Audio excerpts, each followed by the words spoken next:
After World War I, thousands of Australian veterans were granted farmland in Western Australia.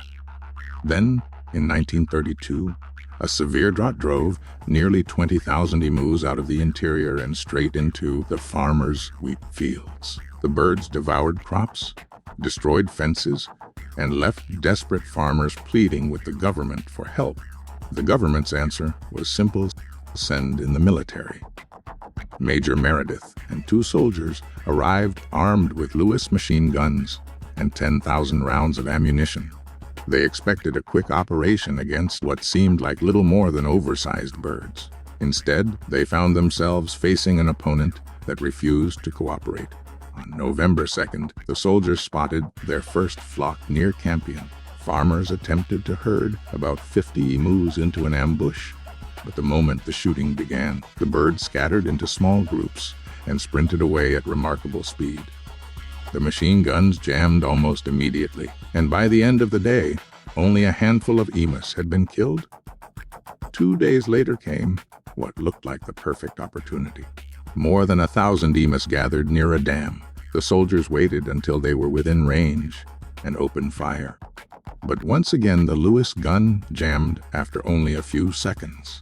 Most of the flock escaped completely unharmed. The soldiers soon realized they weren't dealing with mindless animals. Observers claimed each group seemed to have a larger bird acting as a lookout, warning the others whenever danger approached. Whether by instinct or coincidence, the emus consistently avoided the soldiers' attacks. Determined to improve their chances, Major Meredith mounted one of the machine guns onto a truck for a mobile pursuit. It was a disaster. The emus easily outran the vehicle, and the rough terrain made it nearly impossible for the gunner to aim accurately while bouncing across the fields.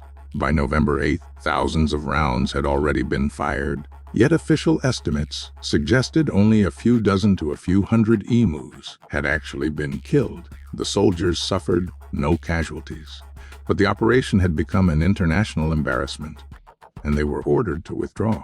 After continued complaints from farmers, the military returned for another month of operations. They killed more birds, but nowhere near enough to stop the invasion. The emus simply kept coming. Major Meredith later admitted that the birds could face machine gun fire with the invulnerability of tanks, comparing their resilience to soldiers who seemed almost impossible to stop.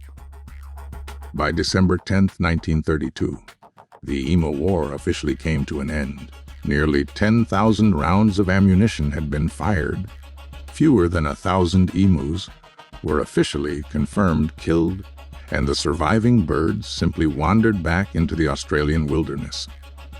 It remains one of history's strangest military campaigns, a war where one of the world's modern armies was ultimately outmatched by a flock of flightless birds.